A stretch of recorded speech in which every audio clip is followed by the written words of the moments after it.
Dans cette vidéo, nous répondons à la question: comment connecter des domaines supplémentaires sur un même environnement Framework 360 où un domaine principal est déjà présent? La réponse est très simple.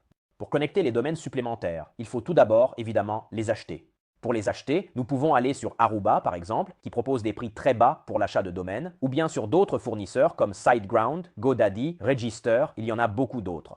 Une fois que nous avons acheté notre domaine secondaire, par exemple monsite2.com, nous pourrions le rechercher et, s'il est disponible, nous pourrions l'acheter. Comme on peut le voir, en effet, le prix d'un .com est de 6,99 € pour la première année, puis de 13,99 €, plus TVA à partir de la deuxième année. Une fois l'achat effectué, nous nous retrouverons dans notre panneau de contrôle Aruba, où notre domaine supplémentaire aura été configuré. Ensuite, il ne nous restera plus qu'à aller dans Paramètres dans notre environnement Framework 360, para passer sous Configuration, puis sur Domaine. En descendant, nous pouvons en effet voir qu'il y aura une section disponible où il est possible de connecter plusieurs domaines au même environnement. Il suffira simplement de prendre le domaine que nous venons d'acheter, par exemple monsite2.com, et de cliquer sur Enregistrer.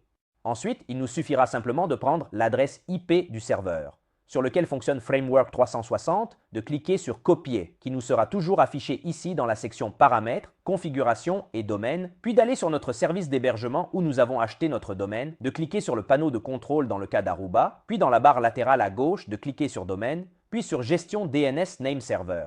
Ici, il ne nous reste plus qu'à aller dans la section Record A, ou bien chez notre fournisseur, chercher la section DNS, puis repérer où se trouvent les enregistrements A, cliquer sur Gérer, puis modifier l'entrée où il est indiqué vide en cliquant sur le crayon et ajouter précisément l'adresse IP qui nous était indiquée dans notre environnement. Une fois cela fait, après avoir cliqué sur le bouton de confirmation B, puis sur Continuer, n'oublions pas de sauvegarder la configuration à la fin, sinon Aruba ne prendra pas en compte les modifications et la redirection ne sera pas effectuée. Après avoir cliqué sur Enregistrer le point de configuration, il faudra attendre quelques heures pour que la propagation du DNS ait lieu. Puis notre domaine additionnel sera redirigé vers Framework 360. Par la suite, nous pourrons utiliser monsite2.com, par exemple, sur les pages du site web, sur les pages d'atterrissage ou dans les tunnels de vente. En somme, sur toutes les pages de notre environnement Framework 360, nous pourrons utiliser notre domaine additionnel.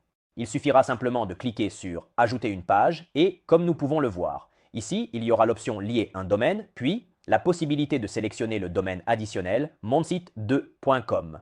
Une fois cela fait, la page que nous construisons sera disponible lorsque les personnes chercheront monsite2.com. Ainsi, le domaine additionnel pointera directement vers la landing page ou la page en question sur notre environnement Framework 360.